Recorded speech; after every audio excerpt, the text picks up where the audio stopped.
Hello, hello, hello. Very nice to be with you once more. This is episode number 200. What is that? 11. Yes, 211 of the WP Builds This Week in WordPress show. We've got a fine panel today. We're going to be talking basically about WordPress 6.0, I imagine quite a lot, and also about WordCamp Europe and various other things. But let's kick it off by introducing the panel. First up, Kathy, how are you doing? Doing very well. Good to see you guys. What time of the day is it where you are, Kathy? Because I always feel bad when we have North American guests on, and sometimes it's absurd o'clock. It's 8 a.m. Oh, It's it's not. okay.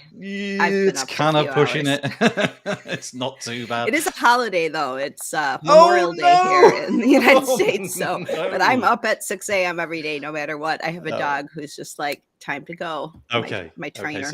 that's not quite so bad then. Well, let's introduce Kathy properly, shall we? Kathy is the product manager at Cadence WP. She also works with the iconic and orderable teams at Stellar WP. She's worked with a number of brands in the WordPress space and often teaches security for iTheme security webinars. She's also a speaker at the upcoming Page Builder Summit and cough. I mean, who would be advertising anything about the Page Builder Summit? Oh, look at that. Me, it turns out. We'll talk about that a little bit later. Kathy, before we crack into it, for some reason, it's passed me by the whole orderable thing that you've got going. I know it's a thing, and I kind of know what it does. Can you just give us the elevator pitch quickly about that? Because I genuinely have. It's kind of passed me by a little bit. Yeah, it's a WooCommerce related plugin that's basically good for anybody who is doing local delivery. So basically restaurants, it's really great for Oh, them. got it. But if you're doing like high-end types of things where you're not shipping and you have local clientele, like jewelry shops, things like that, it works for that as well. But yeah, it's a growing plugin here at Stellar, and it's pretty exciting to work with the team. It's a developed by the same people who do Iconic, so it's UK based. Yeah, James, is it James Kemp James and Camp, team? yeah, Yeah, yeah. great guy. Yeah, really nice guy. Okay, that's fascinating. I'm guessing that it took off pretty well during the pandemic when everybody was suddenly sort of ordering food instead of going out. So yeah, Yeah, just in the last few months, it's really grown. yeah. Okay, nice. Well, I'll have to get somebody on the podcast to chat about that. Let's move on. Let's talk to Vito. Hello, Vito. Hello, hello. Good to be here. Yeah, Vito, you've seen Vito before. He's been on the show loads. Although he was on loads, and then he just thought, I've had enough of that, and then he took about 2 years off, and then he's back. he's on loads again, which is great. Vito, if you don't know, he is the co-founder and CEO of Atarim. You can tell us about that in a second, which is a centralized collaboration platform for agencies. I noticed that the Bertha thing's not on there. Is that intentional, or did you just decide not to mention that? Well, Bertha is also like a project that I'm involved with, but mostly Andrew is taking the reins on that front. I see. Well, I'm focusing on Atarim and growing that, but we're both co-founders of Bertha as well. Just give us a quick elevator pitch for Atarim. What does it do? Who needs it? So it's a platform that helps web agencies and freelancers to collaborate with their clients and their team. The idea is to systemize and automate a lot of the back and forth, a lot of the redundant communications that prolong the delivery of projects. Usually a standard project takes between 3 to 5 days on our own, but when a client joins, it takes 4 to 6 weeks on average. So Atarim tackles this huge gap of more than 400% increase to the project delivery and reducing it to something that is a lot more reasonable, under 10 days or so. You're going to be tackling similar topics at WordCamp Europe, which we'll get to in just a moment. But yeah, anyway, thank you for coming on once again. And finally, a brand new face, not to WordPress, but to this particular show. We've got Daniel Olson. Daniel, I don't think is where he normally is, because if I'm right, Daniel, are you in Japan normally? Have I got that totally wrong? Well, usually I'm in the greatest city in the world, no offense, but Philadelphia is my home. But today I'm in Portugal. It's your company that's in Japan, is it? Yes. Got it. So I work for Digital Cube, and Digital Cube was founded in Kobe, Japan. I call it the sister city of Philadelphia. It's kind of got the same spirit, the little underdog, the little brother of New York, the little brother of Tokyo. So, there's a lot of similarities there. So it doesn't matter where you're from, Tokyo, Philadelphia, Japan, it's all family. Scarborough, where I am. Right. I'm going to read you. I'm going to read your bio anyway because it's nice to get the full Monty. So there he is, Daniel. Daniel is the Chief Innovation Officer at Digital Cube, a company headquartered in Japan that creates products and services for WordPress in its communities. He leads the early feature development by testing new technology with his team in Philadelphia. He enjoys collaborating with every facet of Digital Cube and its partners, from the LabWorks agency team at home and abroad to helping design stickers for WordCamps. That's cool, as design is very much part of our culture. He's a web developer, AWS super fan. Whoa, they're hard to find. Ooh. A Jamstack advocate, a design thinking enthusiast, and curious about AI. I'm curious about AI for all the wrong reasons. I'm curious about what is going on. But anyway, we'll leave that. But very, very nice to have you with us. Just tell us once more, for those of us who are going to become quite jealous during this episode, where are you right now? I'm in Gaia. I'm not even in Porto, but I am in Portugal, getting ready to go to WordCamp Europe, and I am so freaking excited. You guys have no idea how long I've been waiting for this. Like I want to explode. It's like I'm ready to go. Let's go. The list of attendees has been getting longer by the day. I've been sort of scouring that list of attendees just because of the kind of thing that I do, and every day it gets like 10 longer, or and it's truly massive now. Kathy was telling us, Kathy, what you shared before about the numbers for WordCamp US, that's common knowledge, is it? We can say about that, can we? Okay. Yeah, they're limiting it. So it would appear that WordCamp Europe, which we'll talk about in a minute, it's a free-for-all. So long as the venue is under capacity, I guess that's the limitation. So there's thousands and thousands of people going. But Kathy just told me, and I didn't know, that the limitation for WordCamp US is 650, did you say, attendees? Yes. Wow. And they've said it's because of the venue. Okay. It's going to be held in San Diego this year. But the curious thing is, I worked on WordCamp Phoenix, and we had about 650 attendees. WordCamp Miami is usually about 900 attendees. So WordCamp Europe or WordCamp US is going to be even smaller than those cities. I know. And WordCamp US is traditionally the sort of the second biggest, wasn't it? It's giant, thousands of people. So what a change that will be. Anyway, WordCamp Europe, we'll talk about that in a moment. Just a few little comments before we begin. First things first, if you feel like it, stop what you're doing and go and share this in whichever platform you like. Twitter's a good one. You can include me at WP Builds if you like. Share the stream. It's at wpbuilds.com/live. That's the easiest place to find it. Depending on how you connect, if you go to that page, you'll be making comments by being logged into Google, because it's got YouTube comments on there. However, if you're in our Facebook group and you want to make comments, that's fine too. But there's a little bit of a kludge. You've got to, if you want to express who you are and give us your avatar and all of that, you have to go for the ever so pithy URL. You have to go to chat.restream.io/Facebook. Falls off the tongue. Chat.restream.io/FB, not Facebook, FB. I got it right. I got it wrong. Go there, and then you can make some comments, which a couple of people have already started to do. Firstly, Cameron Jones joins us all the way from Australia. It must be like, I don't know, 11 at night. Thank you for joining us, Cameron. Very nice to have you with us. Rob Cairns is joining us as well. He's a regular viewer. Maya, we're going to see you in the next few days. I'm certainly hoping so. She says, what does she say? She says, hey, Rob, lovely to see you. Vito, waiting for you in Porto. Oh, it's going to be nice. Seems that everyone is traveling to Porto as chat is very quiet. Yeah, it is a little bit quieter than normal. I wonder if that's true. Let's see what happens as the show goes along. Maya, make that change. Go and share this with all the places and see if we can drag some people in. Okay, what have we got for you this week?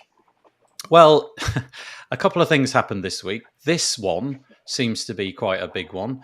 There's this piece of software called WordPress, which we occasionally talk about, and every so often they change the big number at the front. So far, it's got to 6, and it's a big deal. It's called Artura. Apart from the fact that Matt Mullenweg is really into jazz, I don't quite understand the language yet. I'm just being picky. It says that this release of WordPress is influenced, or inspired by this particular musician. And I don't quite understand how software is inspired by a jazz musician, but there you go. That's how it's done. And it's massive. There's an absolute boatload of new features. Let's start on this page. We're looking at wordpress.org/news. Well, just go to wordpress.org and it's going to be right near the top. What is inside? We've got a few things which really did need fixing. Raise your hand if you've tried to use Gutenberg and copy multiple blocks or delete things that go between blocks. My hands are both up. Well, that was impossible. You basically deleted both the blocks and it didn't work. And now you can do that, which is really nice. There's a whole new set of keystrokes as well. So, for example, this one I've not tried out, but if you enter 2 square brackets, you can have access to recent posts and pages, which I thought was kind of nice. What else have we got? You've got you can create custom buttons, it says, and add new buttons, and it will retain the styles, which is kind of nice. So you don't have to build them all from scratch each time. And you can make tag clouds. Is that still a thing? Does anybody do tag clouds? I thought that was like a Flash-based thing, but there you go. You can make tag clouds as well. There's a whole load of stuff done in style switching. We'll look at an article in a minute from Courtney Robertson, but that you can basically switch styles through one user interface setting. So that whole thing is going to be a load easier. And we've got some new templates for, wait for it, this is quite nice, authors, date, categories, tags, and taxonomies, which is really nice. Also, the whole pattern thing is taking off. Patterns now appear when you need them and in even more places, it says, like in the quick inserter or when creating a new header or footer. And obviously, if you're a theme developer, the theme JSON is where you want to go and fiddle with those. There's a whole load of other stuff as well. Better view list. I couldn't quite work out what had really changed there. It looked a bit bluer, but apart from that, I didn't really notice too much in terms of this. Block locking. You can now lock blocks so that other people, well, they can access them and they can edit them if they please, but at least there's a little warning saying this is locked, which they can then get rid of. Improved performance, they claim, although I don't quite know what that means. I didn't delve into the weeds there. And in accessibility improvements as well. 50 updates specifically focused on enhancing the accessibility of the platform. I could go on, but I don't want to. I want you guys to share your experiences because everything seems to be happening at once. There's WordCamp Europe. WordPress 6 has come out. All of this is going on at the same time. WordPress was 19 the other day. I haven't really had a chance to play with WordPress 6.0, so I'm hoping some of you have. So there it is, WordPress 6. What do you think? You like it? Well, to me, yeah, it seems like a smaller update to me actually than 5.9 was. It seems a little more just, I mean, I guess the expectation, well, 5.0, the O makes you kind of want to expect this big change, but it seemed just kind of like a lot of under the hood changes and nothing really overtly changing in terms of my experience of using WordPress. Yeah, it's finessing a bunch of things, isn't it? Like keystrokes and under the hood stuff like accessibility and speed and performance. There's a couple of like I said, the sort of ability to refine the user interface in terms of editing text. That is basically what I use Gutenberg for, is to write text and occasionally insert a link and very occasionally insert an image. That's kind of what I use it for most of the time. So little things like that are an irritation. And being able to do that will save me a bit of time. I'm kind of hoping that at some point WordPress's editor is as good as something like Google Docs is for editing text, with its ability to collaborate with other people and all that, which is coming down the wire at some point. But yeah, good point. Nothing massive. Yeah, WordPress 5.0 was a bit massive, wasn't it? I did wonder, because Matt's got to do his thing at WordCamp Europe. I was thinking there's a lot going on for him to talk about. It's 19. He's got a massive event going on, and WordPress 6 just came around. I was thinking, oh, that's a lot. It sounded like somebody else was going to speak when Kathy did. So whoever that was, go for it.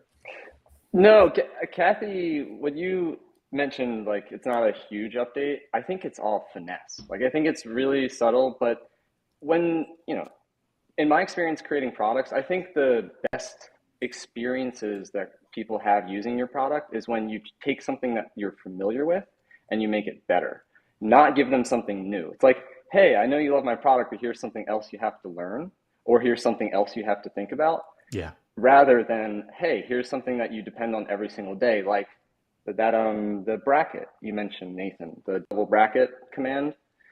That is like something that's kind of becoming more common in some other applications, or like user experiences where you can search easy access to information. Yeah. It's like reducing friction. I think 6.0 is like a whole bundle of just reducing friction, like just making it, a lot smoother. Which the performance stuff, there's probably a treasure trove of like stuff in there that you could go and look into. But they're not going to like detail it all on that page because it's not that fun to talk about. But what was something that people were upset about with Gutenberg? Performance, accessibility, like really making the code, like perfecting it, working on it. Because when 5 rolled in, it was like a systemic change. Like everything about how we build on this open source content management system is kind of changing. We're not developing themes anymore. We're doing something different. So 5.0 was like kind of getting kicked out the door a little bit when we were already halfway out. And then 6.0 is like, I don't know, just getting comfortable outside, if you want to use an analogy. Daniel, I've not had you on the show before. I'm curious as to what your thoughts are on the whole 5.0, 6.0 thing. Do you think that the block editor should have been thrown into core, or should it have been a plugin? What were your thoughts? I mean, now I feel it's mature, but there seemed to be so much friction at the time that 5.0 came around, and so much, stress and worry about what that was going to do and how it would all work. And we got a couple of 3 years under our belt now with all of that. But looking back, what's your take on it? Should it have been a plugin until maybe some point like now, when we've got the full site editing capabilities and we've got this increased reliability, it's more performant and so on?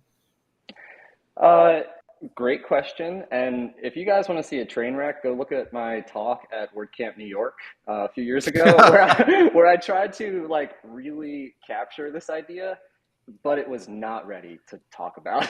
But what kind of inspired me was changing the way that I worked, was going from monolithic applications to developing microservices, using pieces of things, but not just that technique, but really using that ideology of like, how do I build my application? Well, I'm only going to use the things that I need. Why? I'm going to make them more, easier to replace, or lighter, or make this application more performant. And I look at WordPress and I think, there's a lot of stuff that's bundled in there, and it's a very complex application, and there's tons of like really talented developers working really hard to make it all work. And at the time, like I will say, I was a little naive in thinking that it was that simple.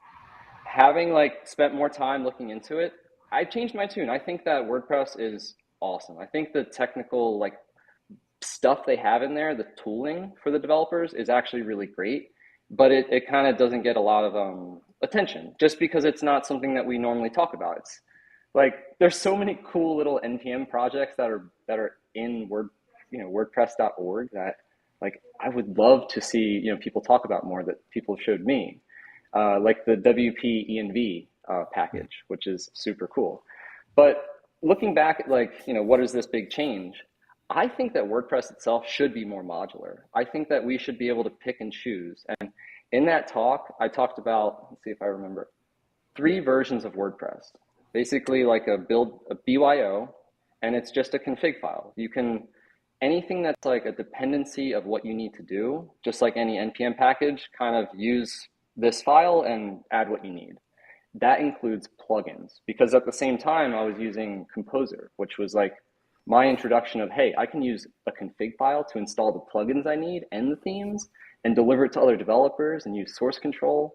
That was really cool. But when I was thinking about WordPress, I'm like, I want WordPress like ultra light. I think I called it WordPress Alpine, and because I was like getting into Linux Alpine at the time. But that to me was like, that's what I need. I need like to choose what I want. But then that kind of is in WordPress. So I'm all for radical freedom. If you want that classic editor and someone's willing to support it, make it an option. If you want the Gutenberg editor, make it an option. But like for most users, they don't know that. So just give them the standard version, and the developers, they'll get their own. And then there's something else, and there's something other flavor. I think software is like, that's the beauty of software, but WordPress hasn't fully embraced it because it's monolithic.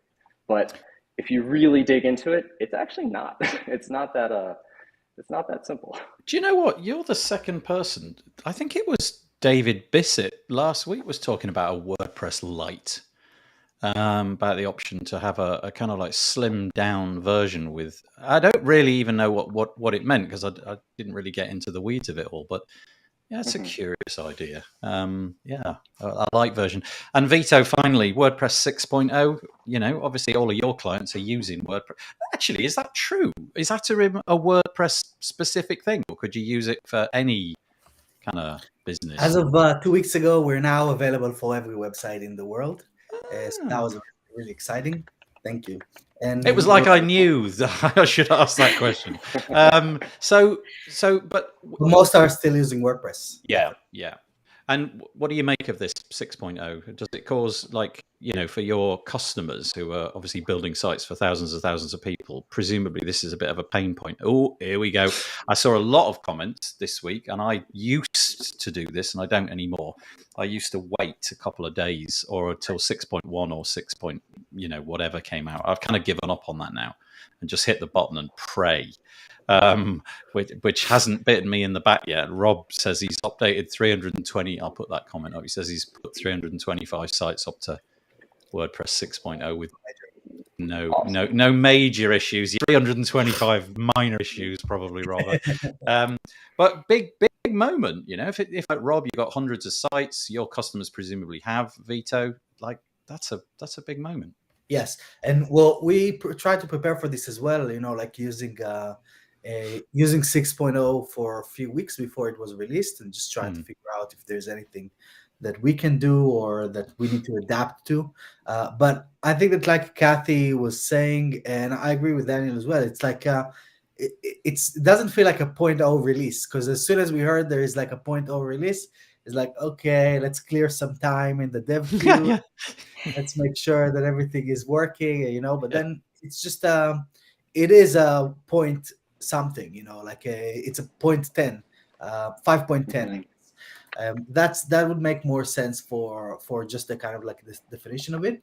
But I also know, I don't know if this is really the driver, but I also know when it comes to the naming conventions of these things, a lot of times it's driven by other reasonings, like WordCamp Europe is here. And it's the first camp after a few years that is kind of physical, so it would be great to announce a new version that is point something. So we actually bundled up a few things ourselves, and we're releasing 3.0 at WordCamp. So we were kind of like taking that same opportunity for that for that announcement, you know, at some kind of an event like this. So I think that might have something to do with it, because I don't feel that it is such a substantial upgrade. It is a bunch of small, even bug fixes, or like you know, when you build a roadmap, you have the rocks. You know, if you put like a jar, you have the rocks, and then you have the pebbles, then you have the sand and the water. So these are just a few pebbles in there and some water. You know, it's not no rocks that I'm feeling in this release. You know. Well, it looks like widespread opinion is that it hasn't broken a lot. I certainly didn't hear the clamor of this has broken anywhere. You know, and I sort of frequent all of those places. Thank you for some comments coming in. Hello, Elliot. Nice to have you with us. One concern that Peter, hello, Peter. Nice to have you as well. One concern that he has with 5.9 6.0 is making the block theme and beta editor the default for new installs. It's okay for devs, but maybe not so great for new users. Yeah, I got to say, that took me a bit by surprise when I first saw that. The fact that all of that theme stuff has gone, and we're, you know, if you've got if you've got 2022 installed as the default, if you've, you know, just doing a vanilla install, then all of that has changed. It's like, what? Wait, what's going on? And if you're slightly familiar with WordPress enough to do just some damage, that kind of stuff did feel a little bit like, should we toggle this on by choice? Speaking of which, Daniel Mace says an option to install for the block editor or classic would be Ace. You can, if you like, Daniel. I'm sure you know this. There is a fork of WordPress called Classic Press, but there's no toggle. It's just the tiny mice editor. There's no Gutenberg in sight, as far as I'm aware. So you can go that route if you like. Okay. Let's just show another article. I just want to give props to Courtney. Lots of people, as you'd imagine, spent a long time writing up what was good about WordPress 6.0. And I just stumbled upon this one, and I thought it was quite a nice one, so I'm going to share it. It's godaddy.com/garage/what's new in WordPress 6.0. All of it separated with hyphens, as you imagine. And she does a really nice, long, deep dive. And so, for example, the stuff that we mentioned earlier, you can see the style switcher here in operation, various different things. You can just click a button and the whole site changes, which is really nice. We mentioned the templates. We mentioned really nice, but how useful? Like, how many times do you change the style of your website?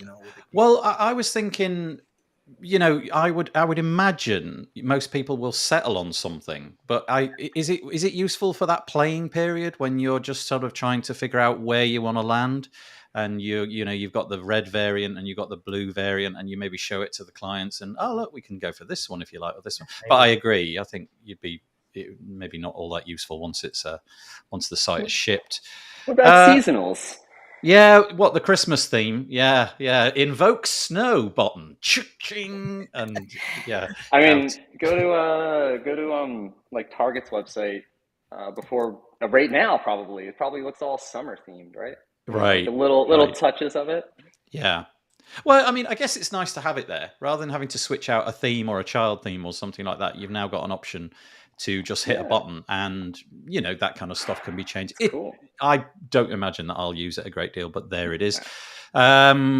We mentioned about the fact that the inspector, what is it even called, the inserter, and the list view has been tightened up a bit.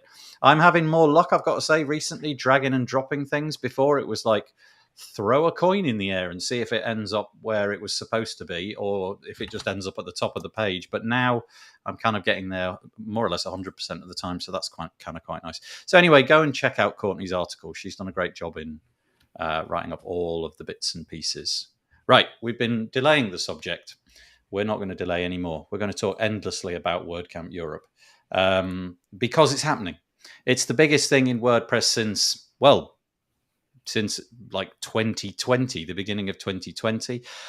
Previous numbers, we had like 3,000 people at the one in Berlin. I'm very much imagining that we're going to have sort of similar numbers. We talked about that a little bit.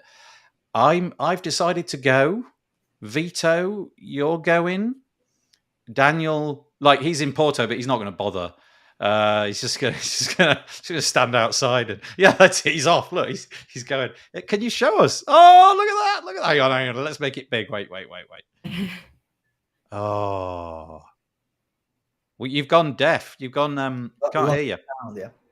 There you go.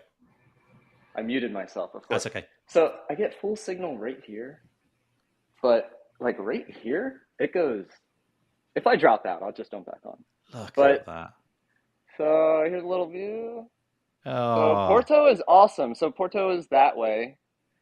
Right now I'm actually in Gaia, where I heard that they filmed Fast and the Furious. Any fans out there? But yeah, the city's so beautiful. I feel like I'm a CNN reporter right now. That's right, yeah. Live on the scene. The crucial thing I want to know is, in degrees centigrade, how hot is it? Don't tell me Fahrenheit. That's a meaningless number. I have no idea, but right now it's cool. Like the air on my skin feels great. I could stay out here all day. But earlier it was a little hot. It got like kind of muggy. I felt like I was being steamed. I guess because it rained earlier. But the weather has been wonderful. It's been like the same temperature as your skin. Like that's like the perfect way. I don't know what like you guys like, but I will take that any day of the week. Perfect it's happening. spring weather. So it kicks off on, I want to get this right. It's the 2nd to the 4th of June. If I got those numbers right, that's right, isn't it?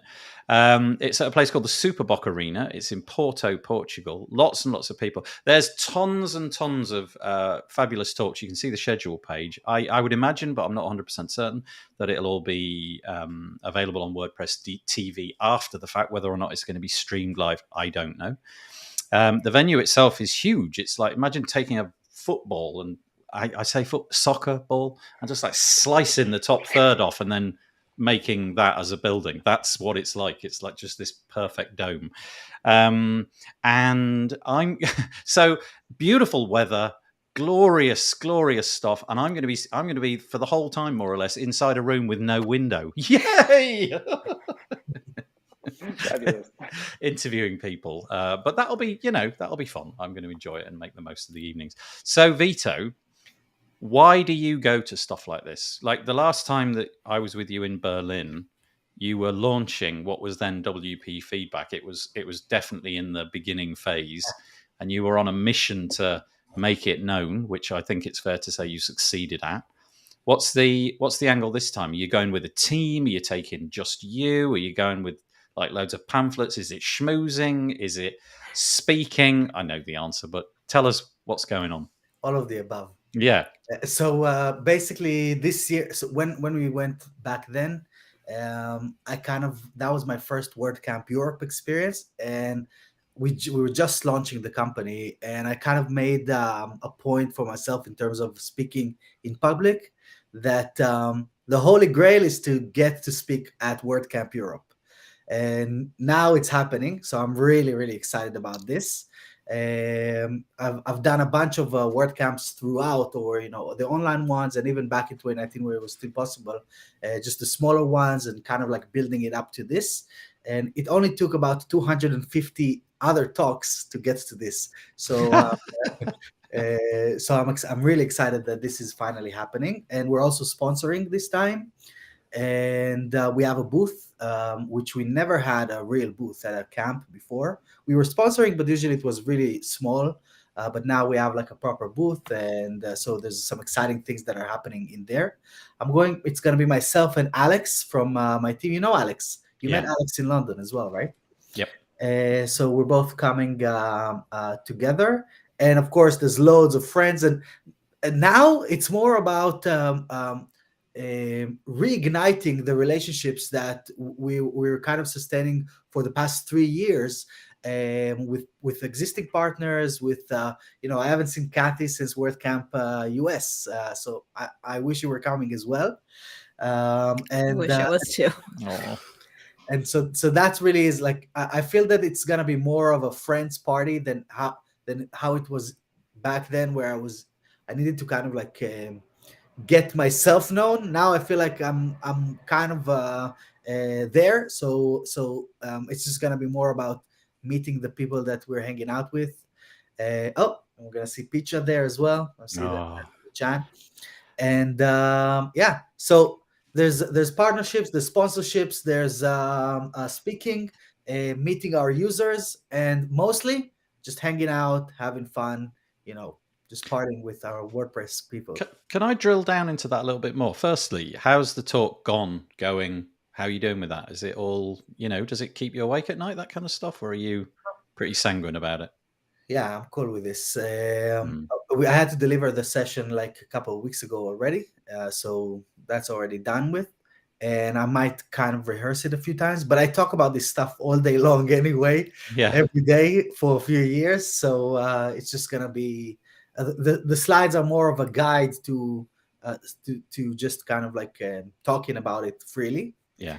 Okay, and also from a business point of view, obviously you go in there and you want to make it worthwhile.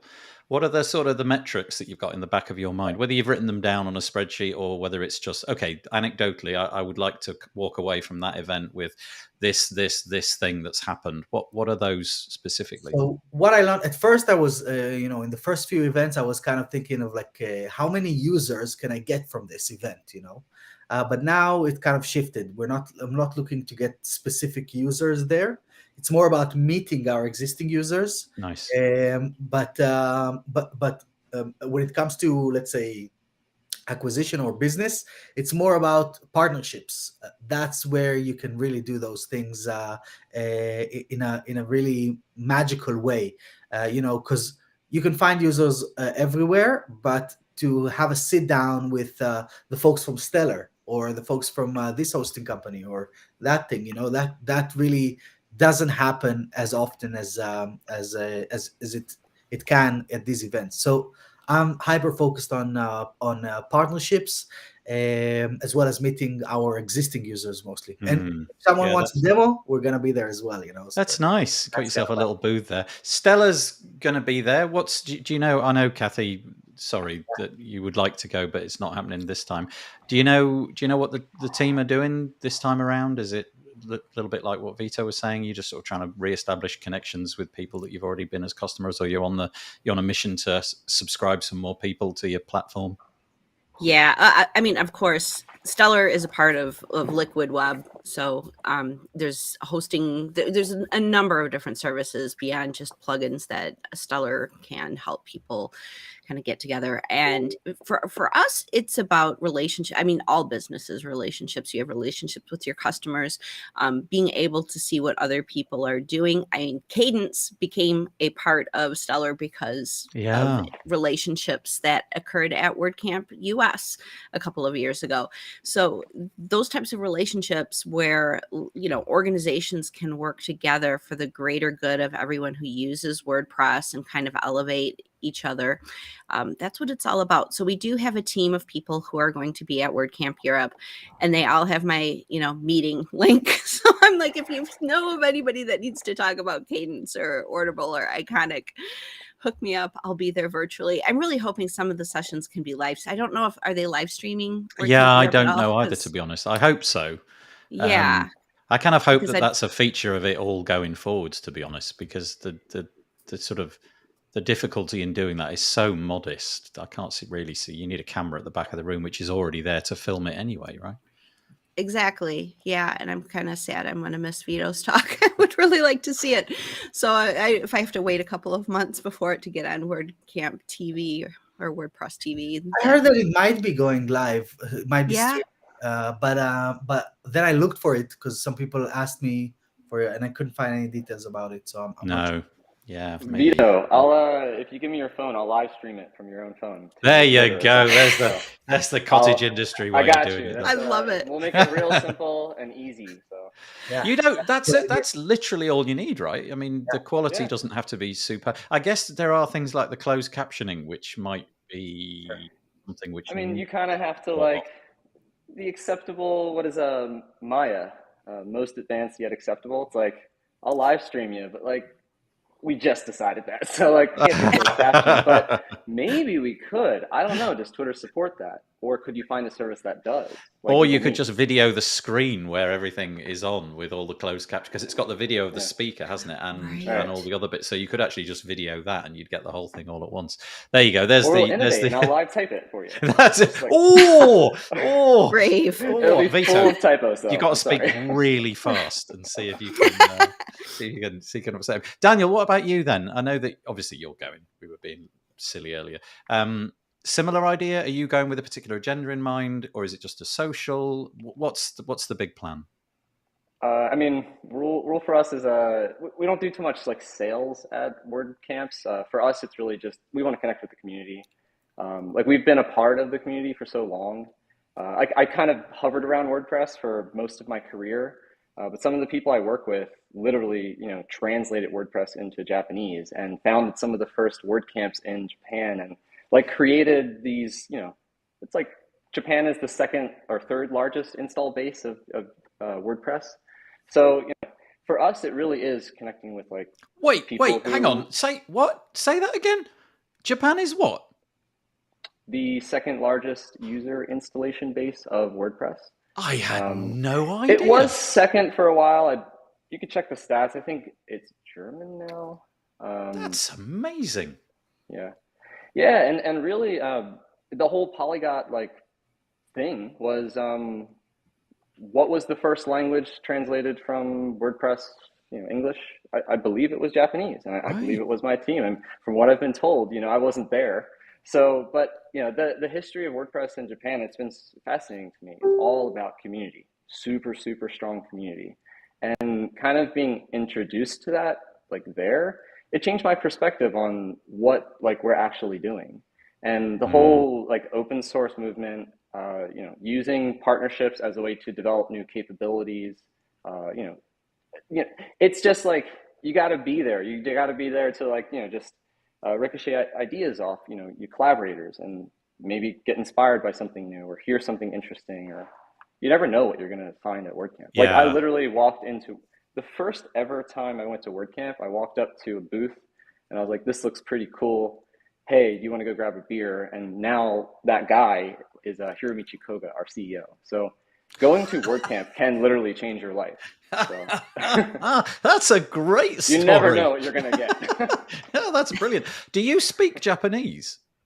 I'm studying. And you're studying, yeah. I got called on the spot the other day because I've been saying thank you in Japanese like a lot, because in Portuguese, it sounds very similar to Japanese to me, especially when you're studying Japanese every day. So obrigado or obrigado is thank you in Portuguese, and arigato gozaimasu is thank you in Japanese. So arigato is throwing me off everywhere. Well, that's all I'm hearing. We've got the live streaming, Peter says, would be great because there's a lot of people who would like to view this content and don't have the time or the budget. So I'm going to put Daniel in charge of that. I don't know by whose authority, but Daniel is in charge of live streaming. And on one hand, he's going to translate into Japanese and doing the caption, and then the other hand, he's going to be doing the English captions. So nothing keyboards same time, nothing like too sticks. Nothing too difficult. There's Peacher. Peacher's dropped into the chat as well, and she's saying that she's going as well. Peacher, in answer to your question, when am I going? I'm going tomorrow. I'm going to arrive there at about 5 in the afternoon, I believe it is, something like that. And then who knows? Probably find people to go and have a drink with or something like that. Right. Anyway, the reason that was all mentioned was because on the post status website we have this lovely piece. It looks like it's from the WordCamp Europe website, but it's not.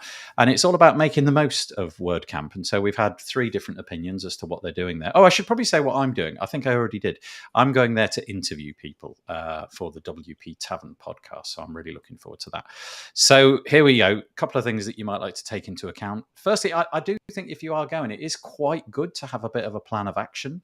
It's all very nice to just sort of rock up and look at the schedule as you walk through the Superboc Arena's door. But, have a bit of a plan. I can't see that backfiring too much. And so here we go. Networking is obviously a good one. There's going to be a big hallway track, although I don't know quite how they're going to call it that this year because it's all outside. It'll have to be the outside track or something like that. This is why when you said it was raining, Daniel, I was a bit dismayed because if you're not watching a talk, you're basically outside. And I was assuming it never rained in Porto at this time of year, but there we go. Pay attention to the WWC EU social media. This is something that keeps you on top of what's going on and when it's happening. Make a sort of to-do list of things that have occurred to you during the whole thing, and then follow it up when you return home. Engage with the sponsors. I'm sure that Vito and Kathy can. Okay, let's have this conversation. How different are you? How different is the experience with the online stuff in terms of sponsors and the in-person stuff? I'm guessing that the engagement is like completely radically different. I'm guessing that the online sponsorship of things like the Page Builder Summit is just a different beast than the one where you go and do live. And Vito, you were mentioning that you're getting a booth. I presume you're expecting to be fairly busy there. I think so. I hope so. I'm not sure. Let's see how it goes. You never know, to be honest, with these events, how it's gonna go. But I have a feeling that it's gonna be rather busy. Again, from our point of view, it wasn't so much about kind of like getting leads or users from there, even though it would be nice, of course. I'm not gonna object to new users coming on board, but it's more about like making the appearance, giving out of these like our notebooks over there, and and just hanging out. Really, that was the thing. I felt that it's been a few years since I could have, apart from the other activities that we're doing with the community, I didn't have much opportunity to give back, if you will. So the sponsorship initially was done just on that notion. And then when we realized that there's potential for other things, then we kind of like started thinking about this from another point. But you know me, Nathan, I'm not gonna be confined to a booth. I'm gonna be everywhere anyway. Aren't there guidelines about if you're in the sponsors area, you've got to stay within like a certain Well, part of the booth can stay, but I'm going. Oh, see, yeah, leave the booth behind. Oh, There's I like get an it. alarm when you leave. Yeah, that's right. Yeah, you have to wear some sort of collar like around your a ankle. collar, Yeah, yeah. that's right. WP Hub is asking who the sponsors are. Well, it's broad and rich. There's absolutely loads of them. If you go to the sponsor page, it's europe.wordcamp.org/2022/sponsors. So many. I mean, there's absolutely loads. And they're the big companies that you've heard of. So, for example, Google and Jetpack and what have you. And then you've got all the sponsors, Elementor, Molly, Yoast. You just mentioned Bertha, GoDaddy Pro, all of these companies. And they're sponsoring at different levels. So there's the big ones, they're called the super admin sponsors, and then you get admin sponsors. I don't know what you get that's different. Maybe you just get more space or more people there. Editor sponsors, after party sponsors who will be in charge of the after party, which I only found out today finishes at 5 a.m. What's that about? Oh, nice. 5. I can barely get to like 11 at night. Honestly, I'm just going to sit in the corner, I think, and talk rubbish. Author sponsors. Then you've got small business sponsors, charging station sponsors, and then you've got institutional support, which is the city of Porto. So there's loads and loads of sponsors, and I have no insight really into what they get for their money. But I'm presuming the higher up on that page you are, the more you're paid, and the more you're kind of expecting to get out of it. I would have thought. I don't really know. Courtney is in the airport. No. We were just talking about you, Courtney, on your wonderful article, and there you are. Are you at the Porto airport now, Courtney? If so, good luck finding your hotel. I hope that all is easy, and I will be there at some point tomorrow. Safe travel. Oh, airport US side, maybe, not airport Porto side. Who knows? Okay, let's go to the next piece. All right, bit of WP drama, probably. A little while ago, there was quite a lot of annoyance on the .com side of things because they upended their pricing model. Now, this is in answer to that. If we read this article, we find out that the people in charge of releasing the pricing and making the announcement, they feel that they misstepped. And I think he even said something along the lines of, what did he say? Dave Martin, who is the CEO, WordPress.com CEO. I can't find the quote now, but he basically said, look, we screwed up. Sorry about that. Because they reduced what you could get and so on and so forth. So they've now come out with this new tier. It's the $5 tier. It's called a starter plan. And that's pretty aggressive pricing. Let me just run through what you get. You get a custom domain name. You get the ability to take payments. You get, well, I think that's 6 gigabytes of storage. So, I mean, it's enough for most websites with lots and lots of images and what have you would have thought. Google Analytics has been thrown in, but you've not got access to the WordPress repo. You've not got access to premium support or premium themes, and you can't sell things with WooCommerce. Although it does say you can collect payments. I guess that's subscriptions and things like that. But $5 a month, that's pretty aggressive, I would have thought. I don't know what you guys think about this, eating the lunch of other companies, but that seems like a pretty good deal. You know, I just had an intuitive hit that I feel like this is a plan that's perfect for, well, first of all, it's going to challenge some of the businesses that do budget hosting, but I really feel with that collecting payments is going to be a good alternative to sort of the growth we've seen in Substack, where we've got a lot of people who are writing, and there seems to be a very high premium placed on free speech over there, but Substack takes a percentage of everything that that's collected in terms of payments over there.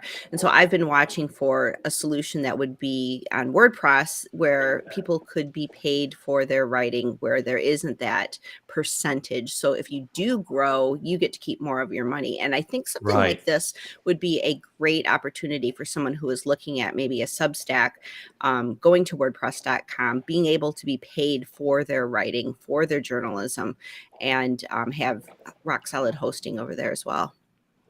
Yeah, that's a good point. I hadn't really made the connection with that, but Substack apparently is going absolutely bananas, isn't it? There's people signing up there left, right, and center. It's really taken off, and this would work for that, wouldn't it? Like you said, you get to keep your own revenue. I did see on this WP Tavern article anything about what the fees are for those payments taken. I'm presuming it's a direct connection with something like Stripe or something like that. I don't know. In which case, I'm guessing it'll be the normal fees, whether or not WordPress.com take any of that isn't mentioned. But Cameron in the comments points out there's sort of somewhat massive Achilles heel to this, and I kind of feel that the days of this. I thought the days of this was gone, but here we go. You with the starter plan, you still have ads. There will be ads put into your website. Now let me see if I can find the quote about this. The new to starter plan involves some customers. No, I can't find it, but it's definitely there. So how frequent those ads are, how much space they consume, I have no idea. But you just have to know that you don't get a complete free ride. You are not on a vanilla WordPress site. You may have secured your own domain, but there will be some ads in there. If I can find it, that would be good, but I can't now at this point. But that just seems like a little bit kind of strange in this day and age. I've kind of got to the point where if I'm paying any amount of money to anything, I'm thinking of Netflix, for example, I am fully not expecting to see ads on Netflix if I'm paying for it. And in the same with this, I know it's cheap. It's $5 a month. It's not a lot a year, but still, but maybe that's the way they can justify it. I think that, or I know that the ads as a revenue stream for WordPress.com has been something that helped them grow substantially over the years. But I do agree with you, Nathan, that today, if you're charging for something, then I think that's like a bit even pushy. I think there's other ways to do it. I think that you were talking about Stripe and stuff like this. There might be even another 2% or something like this that is being taken beyond the Stripe percentage as well. This is something that does happen in other software at the lower tiers or the free tiers. Even inside our own ecosystem, that you get something has been taken, like 1 to 2% are being taken from every transaction, and I think that can supplement the ads just as is, because they're both reliant on traffic. If you have no traffic to that website, then ads don't matter. Right. And if you have traffic to the website, then you can have sales where you can take percentage from. So I think that could really supplement that. But ads are really, it's kind of weird to see nowadays in a website, Yeah. Well, especially, I mean, if you put the ads there, then Well, if you put the ads, yeah, that's something right. If you're else. putting the ads there in order to monetize it, but if you're not putting the ads, I mean, obviously, with platforms like Google and so on, you don't really get to know what the ads are that are going to be on there, but you chose that block. That's where the ads are going to go and so on. It just kind of said, I found the bit. It says the new starter plan solves some of these customers' issues, but it's still partially subsidized by advertising.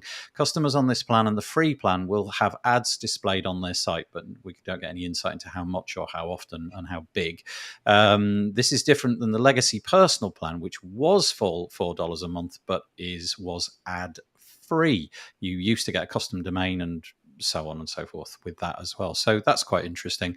It doesn't, however, include the legacy one doesn't, however, include Google Analytics. One thing worth noting is if you were on a plan, you are still on that plan unless you cease to go for that subscription. You will be kept on it, and you'll be grandfathered in. So if you're on what you consider a better deal from a couple of years ago, you can just keep going with that. But yeah, cheap as chips. Any thoughts on that, Daniel?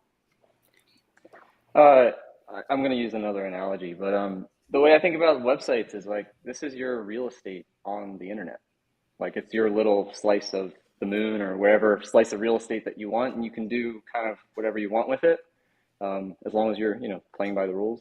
And to me, that's like building, buying a house, buying the land, and then like the builder coming and putting their sign on like the side of your house, Right. which actually happens all the time, every time. Yes. Yeah. Yeah. But like, I mean, I think that they'll find customers who are completely fine with that, have no problem at all. I would never be okay with like, ads in my site if I was paying for a service. I'm paying you a premium for something. I'm paying you to not inject ads into my website. Like give me the option for that at the minimum once I start paying you. For free, like go ham, advertise whatever you want. I'm not paying you anything. So I feel like that's kind of the line, and they'll find customers who are completely fine with that, and most people are. I think people just want to share their content or make revenue from it and do it very easily and passively. Just like, hey, you know what I'm going to do this weekend? I'm going to put all that stuff I wrote on a site, and maybe 3 months from now it's getting some pretty good traffic, and I can like buy a coffee with it, or I don't know. But like you kind of good point. You should be in control of that. So it could be a good thing, a bad thing. It really depends on who you're talking about. I mean, it's not for us, like we're not right. gonna plan for $5 a month, it's not really. Yeah, good point. Yeah. Okay. So there we go. That's the news coming out of WordPress.com. That felt like the WP drama story of the week. Let's move on to the next one. This is nice. We've been talking about WordCamp Europe. This is a story, again, on the Tavern. This is Sarah Gooding, who is sort of writing all of the majority of the piece at the moment, because we're in that transition phase. They've put out a job application because Justin Tadlock has gone elsewhere, and Sarah's taking the reins, shall we say. I did see there was a couple of posts from guest authors, but she's doing a great job keeping the fires burning. And this is just to say that the community team is removing a lot of the red tape around regional WordCamp applications. Now, me not being somebody that's ever tried to organize a WordCamp application, I really fully understand it. But my understanding is that in the past, if you wanted to have a regional one, say, I don't know, Northern Europe or Eastern Europe or whatever it may be, you had to go through quite a lot of hoops in terms of there had to be already established ones in various cities around the locale. And then you had to fill out some paperwork, which was quite onerous. And apparently that is largely moving away. The bottom line is it's going to be easier to put on regional WordCamps. And I kind of feel that at the moment, it was a big decision for me, just from the COVID thing. Only that decision, that was a big hurdle for me. And the idea of going fairly far away on a plane was, I had to really toss that around in my head. And if there's more local ones, it's quite likely that I'll probably favor those, because it's just much more easy. There's less friction. I'm in the same jurisdiction. I know what I'm getting into in terms of medicine and all of that kind of stuff. But there we go. So that's going to be coming down. I don't know exactly whether that's happening or if it's just been mooted to happen. But yeah, making WordCamps, bigger WordCamps, regional WordCamps, easier to put on. We should probably get Dan maybe on. He knows all about this. But yeah, okay. Anything about that, or shall we move on? Okay. Did you guys have any plans to go to WordCamp Asia back when it was a thing? Yeah. Oh, before it got cancelled? Yeah. Yeah, no, I had no plan. I know Peacher, who's in the chat, she was like good to go. She got the ticket. She may even have been speaking, and it all crumbled very quickly, didn't it? And do you remember the story at the time? It all happened so quickly, and it was just pulled from WordCamp Central, and the message went out. So no, but I wouldn't rule it out. But it's the COVID thing for me. I've got to weigh all that up because of the family and stuff. I think has anyone been to WordCamp? Well, there's only one WordCamp Nordic. Sorry, you broke up when you said that. WordCamp, oh, sorry. WordCamp Nordic. No.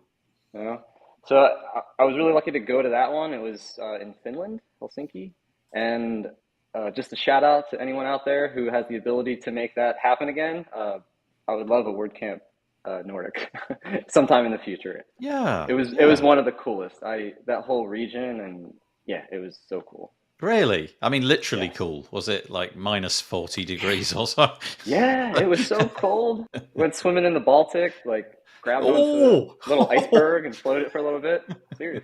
One extreme to the other. Porto to WordCamp Nordic. Anyway, if you're curious about putting these kind of events on, hopefully things will be a touch easier for you going forwards. Okay, so let's move to and I'm raising this one because I would like to just sort of raise awareness. Jeff Chandler, who many years ago started WP Tavern and basically kept it going for years and years and years. He stepped away from that. Justin Tadlock came in, wrote a different style of article, and then a little while ago, I'm going to say about 18 months, but I could have got the timeline wrong there, Jeff relaunched his WordPress business, I guess is maybe the right way to put it, with a site called WP Mainline. He's been doing it periodically since then, and he's written this update this week. It was on the 26th of May, and he's basically saying that he hasn't really been able to keep the momentum going for a whole variety of different reasons that you can read on the blog post. And so what he's going to do is he's going to turn WP Mainline into more of a side gig and less of the main thing that I think when he launched it, he was hoping it would turn into. And he has put himself up for hire. And Jeff has been around the longest time, writing about all the things, talking to all the people. He, more or less single-handedly did WP Tavern for years and years and years, and probably knows almost everybody. He's basically saying he's keen to be a part of a team. He wants to take on to be an employee, and he's sort of laid out what his job description is. It's a curious way of doing things, and I don't think many people could get away with this, but I feel that he's one of them because his name is just so well known. So really, this is just me. Jeff, good luck. Hope that that this piece gets out there and that people start ringing your phone and contacting you with all the methods that you outline on there, because I think you've certainly put in many years worth of work, and good luck. Anybody want to chip in there? I don't think it's going to be very hard to find another place as a content writer for WordPress. You can apply for the Tavern. They're looking for a writer. yeah, that's right. Yeah, maybe that's good timing. I don't know. I don't know what the. I don't know how that all. Like, it's very hard to find dedicated and quality writers in the WordPress space. So I'm sure it's gonna be. It's not gonna wait for long. That's for sure. Let's have a look. There's a few little comments in here. This will help Washington, D.C. having a WordCamp. This is Courtney again. Getting accommodation within city limits was extremely prohibited. I can't quite place where that was in the conversation that we were talking. And yeah, Peacher talking about WordCamp Asia. She was a speaker, and it was all cancelled a few days before. That was in that time, wasn't it, Peacher, where nobody really had any insight into whether COVID was going to be a thing. With the benefit of hindsight, that was probably the best decision they could have made. But at the time, it did feel as if it was all a bit rushed, didn't it? And but history shows that it was probably the right thing to do. Okay, quick plug: Page Builder Summit. If you're into summits and page builders and WordPress, well, we've got a summit. It's called the Page Builder Summit. It's on the 20th to the 24th of June. You can go and join the waitlist. I don't need to say anything more. We'd love to see you there. And somebody right here, Kathy's going to be presenting there. So, and yeah, very, very, very grateful for you doing that. PageBuilderSummit.com. Go and sign up to the list. All right, let's throw some deals at you. You're doing this one. I'm saying you, and you mentioned earlier that it was Andrew that's largely talking about both of these days, but you've got one now. This is bound to WordCamp Europe, right? 50% off or something? So 50% off during WordCamp Europe. Andrew is going to be there, as well as Stephanie Hudson that has joined us on the team as well. And and this is kind of like our way of giving back to the community while also riding the wave, at the same time. So this is 50%. Have I got that right? 50% off? Yep, exactly. 50% off during the time It's that the biggest WordCamp. discount we've ever did on Bertha, and it's been growing steadily since we started about 6 months ago or so.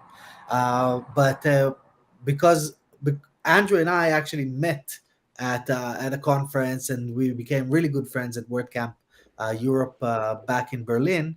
So we kind of thought that would be a nice thing to do here. Yeah, that is cool. And it looks like there's a couple, 8. I don't know if this is still correct at the time of reading this out, but there's still some lifetime deals around 8 apparently. So there you go.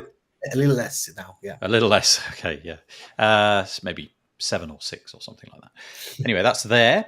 The other thing that I wanted to mention is if you're a user, if you like sort of Photoshop, scouring the internet for cheap Photoshop alternatives because you don't like to pay for the Adobe fees, I can highly recommend the Affinity products. I really like them. And they are cheap as chips anyway. I can't remember what the numbers are, but you pay once and it's yours. I think you probably have to pay if it goes through some sort of major point release or something like that. I don't know, but I've had them lying around for absolutely ages, use them all the time. As far as I'm concerned, they're probably good enough for anything that I would ever need to do. They may not have all the features of Photoshop, but there's Photoshop rivals. They've got a product called Designer, Photo, Publisher, and then they've got a bunch of add-ons as well. It's 50% off, so maybe go and have a look, see if that's for you. I can highly recommend it. And also WP Social Ninja, they are about to put their prices up. So I'm just letting you know that if you fancy securing that on a deal, so you're not getting a deal as such, you're just getting the old pricing, which is going to go up in the near future, but I don't know when. But it's worth mentioning. All right, we had WP drama. Now let's just do wider internet drama. This is naughty. This is quite naughty. I've been using DuckDuckGo. I got rid of Google on almost all the things about, 6 months ago, something like that. And I decided that DuckDuckGo would be my search engine of choice for a little while. I've now moved on. I'm now using one called Kagi, Kagi, which, if Dan Maybe is to be believed, is actually created by the guy who founded Manage WP. But I don't know if that's true. Kagi's kind of cool because their whole premise is as soon as they come out of beta, you're going to have to pay. So it'll be like $100 a year or something like that. But they promise not to track you. And another company who promises not to track you is DuckDuckGo. But it turns out that they've been allowing Microsoft trackers. They have an agreement with Microsoft. Now, got to be clear. Apparently, their search product is clear. They're not tracking you if you search for things on their search engine webpage. If you're using a browser, no. This is their sort of search engine app that they've got. You can install an app on mobile platforms. There it is. You can see it on the screen. And if you go to certain properties, Microsoft trackers will be able to target you. Now, this is a bit of a PR disaster, I feel, if you're a privacy-focused company who basically say, literally, we don't track you, and then it turns out that they track you. What do you do? The CEO kind of got into it and basically fessed up right away and said, "Yep, we're doing it. Yep, yeah, that's what we're doing. Sorry." But to me, it feels a bit naughty, and I love it here. Search Engine Journal summarizes it as such. In short, the company that promises not to track you ever is actually tracking you sometimes. I'll leave it. I'm just going to drop that. Mic drop. Up to you. What do you make of stuff like this? This just seems like such a ridiculous play on their part. I agree. If this is your USP, why do you how does this even make sense? And it seems like there was a proper negotiation and a deal that was struck around this. It's not just something that was just overlooked. So that really is sneaky and sleazy. I feel it's why you had one thing. You're the privacy browser. That's right. You had one thing. But also, it's the fact that they got caught because somebody you know how it is. It's the internet. Somebody's gonna find out. So it was literally somebody, and I guess they called them out on social media or something like that. They captured the data because that's what people do. They go around and they living in their bedrooms just capturing data and seeing. "Oh, I wonder," and they caught them at it. And so, okay, I would get it if they actually came out and said, like 2 months ago, "Do you know what? We've signed this great agreement with Microsoft. It's enabling us, because they're paying us tons of cash. It's enabling us to do all of these great things on the search engine side." But they didn't. They just decided to shut up and say nothing. That's the bit that stings. And I feel actually this is enough reputational damage for me to stop using them altogether. Software is so much about trust. Well, business is so much about trust, and this breaks the trust, right? Because this was their one thing. This was the thing that they told their customers that they were going to do and that they were going to honor, and they broke trust, and that is extremely hard to recover from. Yeah. So I should probably just stay with Cargie or go back to Google. And, at least with Google, you know where you're at. They're just going to sell everything to everybody and track every single thing that you do. Kind of freeing in that way, Yeah. I just gave up. Yeah. I checked this out for how much Google track you. I mean, it's not much of a thing, but to me, it's a thing. I went into Google Maps the other day because I don't know if you know, on the phone, you can actually download maps. So you can go in and you can sort of say, okay, I want to get all of the UK or a bit of the UK. And you click a button and it downloads it. The bit that I found a bit weird is, despite the fact that I'm going out of my way not to let Google have anything, there it was. It said, suggested map. Why don't you download Porto? It's like, no, how did you even know? What was it? What was the thing that I gave away? And so I clicked, yes, I'll download Porto because that's why I'm here in the first place. And Google's argument would be, well, that was helpful, right? And yes, it was helpful, but it annoys me that it was helpful. And it annoys me that you knew that you were going to do something helpful. You shouldn't have known. Like a good assistant, it predicts what you want. Like it doesn't. You don't need to even ask. It's just anticipates. I know, but I didn't want to be told. Do you want to download the? Anyway, there you go. So Doc gone, says Andrew Palmer. Yeah, nice. I see. I don't know if I'm so surprised by this article. Just fundamentally how DuckDuckGo works, and I could be completely wrong.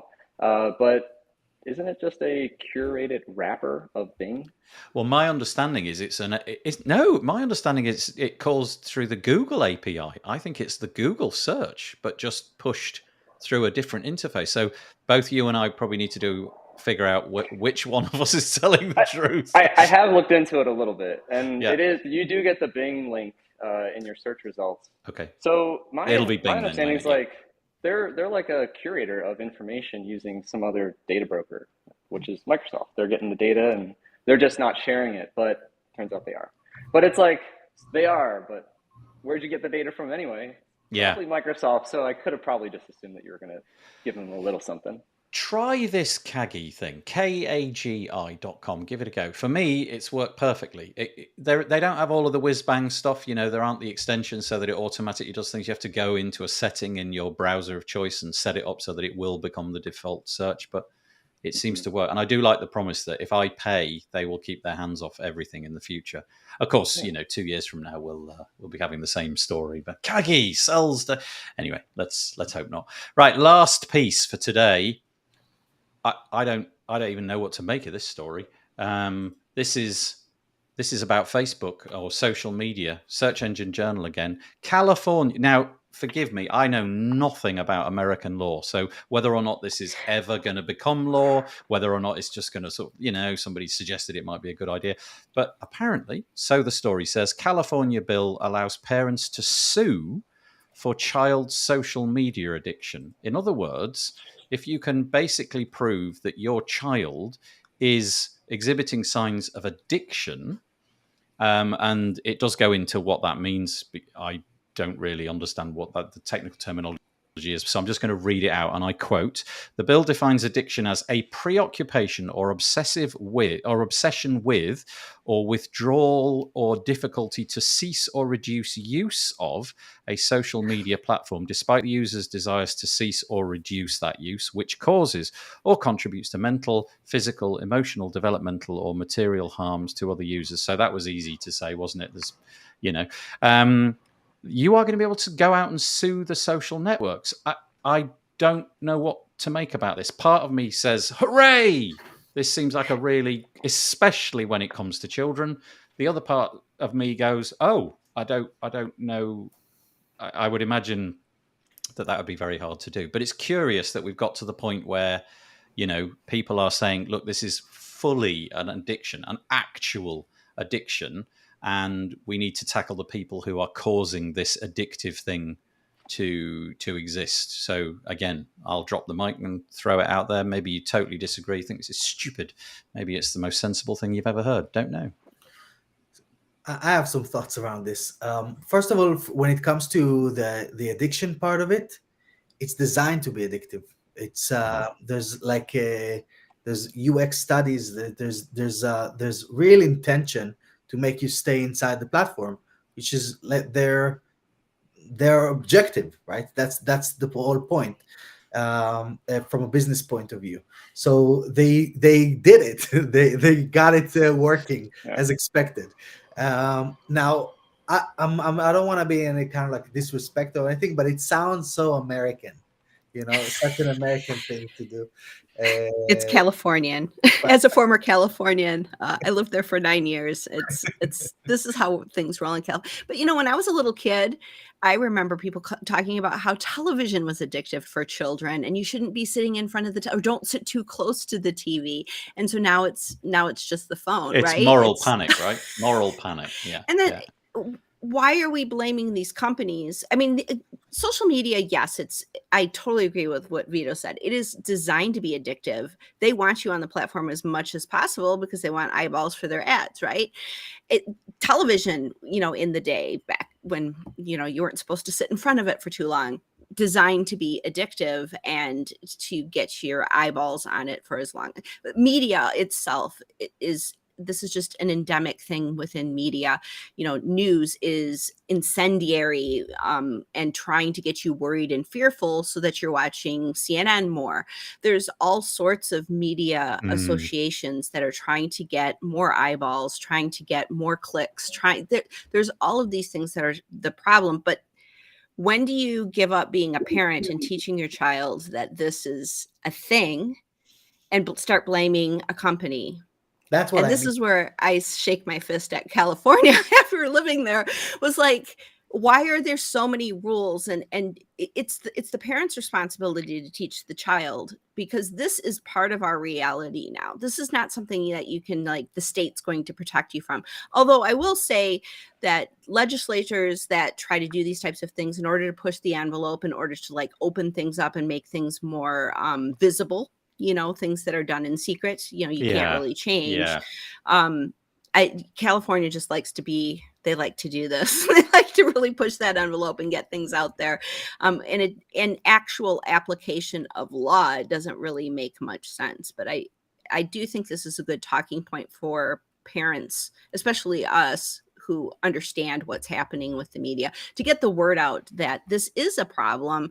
But it is up to parents to teach kids to use social media, television, CNN responsibly, and to be more discerning with their media usage. I share a lot of what you said there. I guess the piece of the puzzle, which for me is a bit different from the telly, is the fact that it's just there, right? It's literally on your hand, and we've got talks about all sorts of wearables that, at some point maybe combined with glasses. And so it's not even, you haven't even got the friction of taking it out of a pocket. It's just there all the time. And the sort of the way that it interrupts your attention span, and a little bing, which is innocuous, it doesn't, it's a bing, who cares? But it can knock half an hour out of your day because suddenly you read that incendiary thing that gets you angry and sends you off reading news articles. And I think the other piece is that it's designed by incredibly intelligent people who, as Vito said, it's the point. The point is to make it as engaging as possible. And I think they've really succeeded, and they've managed to turn all the dials up to 11 of making you want to come back, but also sort of distorting all sorts of realities. That beautiful is this, that normal is this, that successful is this. And that's the bit that troubles me, is that social media came along at a time where I'd already learned how to be cynical. And I think that children who are handed a phone at the age of whatever, 6, 8, Right. 10, whatever that might be, they haven't yet developed that ability to be cynical, and they haven't developed that prism to be critical and have a sort of slight editor in their head going, no, that probably isn't true, is it? And they are just, it's a fire hose just shoving stuff at them all the time. Anyway, that's my piece. Sorry, Daniel. Oh, I think that this is a very important issue, and not to get like a little dark, but look at the data. I'm not gonna like say my opinion on it, but just look at the data. This is like a guess too, but I would guess that the amount of kids that hurt themselves per year is more than when social media, did not exist. I think that the rate at which things like have effect on kids and their mental health is dramatically more dangerous now because they have access to that fire hose. So it's like, this can be a very serious thing if you kind of leave it unattended. Like, kids are kids, let them be kids. If they got their own network and they got, access to all their friends and it's all that content, great. But don't give them access to the world. They're not ready for that yet. Like, there's a reason why there's age limits on, driving. There's a reason, not just because they're small. Your brain is underdeveloped. And we've learned a lot, as humans about neuroplasticity and like how your brain develops over time. And it grows until you're basically either you get a brain disease or you die. So, think of how much growth your brain goes through from day 1 to day 0. Like, it's too much. I think it's too much of a burden to ask the kid to use it responsibly. I think you need to help them. I think you need to kind of show them and support them and use it in a way that adds something else to their life. Like, social media should be the sugar on top of the soccer game that you went to, and 9 of the 10 hours that you spent with your friends that day, you were engaged, and maybe you spent 30 minutes uploading some photos to social media so that they could get them, or your family and abroad could get them. I think we've come so far from what social media is. It really can be so damaging in so many ways. So I think it is very serious. I don't know California's take on it. You're right. California's kind of goofy with they're so extreme. It's wild.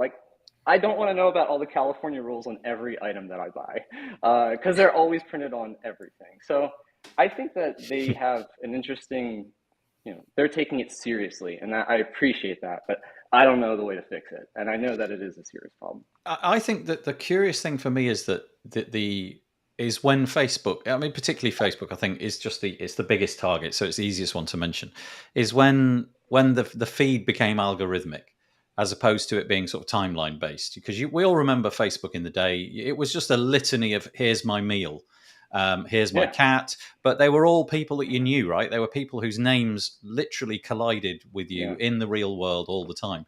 And then the algorithm came in, and it turns out that the algorithm is tweaked to push more engagement. That's the job of the algorithm. And the more engagement dial that they tweak just so happens to put incendiary stuff in, because that is what gets more engagement. And given it's abusive by design. Yeah. Right. So given the choice of sort of going down, let's do the algorithm for delight to make everybody's lives much more delightful, or let's do the algorithm for profit. Well, they're a business, right? We'll do the profit one because it just gets us more money. And I think that's the bit, is that the algorithm is such a mystery. You had a channel about the nice thing of the day, or right? You had a Facebook, right? Didn't take off. Oh, I mean, it did during the pandemic, and then me and Michelle just got fed up doing it, so we stopped doing it. No, but I mean, people like to see this stuff, Oh, you're right. But here's the thing, which I think is that negativity is what sells yeah, platforms. yeah, I know what you mean, but it's the same reason, for example, that we have, I guess, in the UK, we have guidelines about what content can and cannot be put on the telly, Sure. because it's just deemed under law that certain things are, there's a watershed. You can't show a certain type of content before 9 o'clock because probably that's not suitable. And this whole debate, I think, has yet to happen. We have to figure out what these algorithms are doing, and I do feel a bit unsettled when I see a bus stop full of children and not one of them is talking to their neighbor. They're all talking to, literally, they might be talking to the person three down, but through the screen. Right? It's kind of weird. We all need to go out and put sticklebacks in jam jars more and jump off bridges into rivers and things like that. That's my solution. What could possibly go wrong? Right, that's it. We didn't solve that, but it was fascinating doing it. I realised that we've run out of time, so I'm going to sort of kill it there. Just to say, firstly, I'll see you soon, Vito. I will see you soon, Daniel. Thanks both of you for coming on the show. Kathy, unfortunately, we won't be seeing you this time around, but I really, really, really hope that I managed to get one of those 650 tickets for WordCamp US if I can manage it and come and see you then. Daniel, this is new to you, but it's the slightly humiliating wave that we all do at this point. Would you mind waving your hands? Vito and Kathy, can we all do it at the same? I know, it's very humiliating. That'll do. Thank you very much. Thanks to all of you that came into the comments today. Believe it or not, we will be back next week, despite the fact that we'll be quite tired from WordCamp Europe, but new guests next week. Take it easy. Thanks, guys. Bye. Bye. Thank you.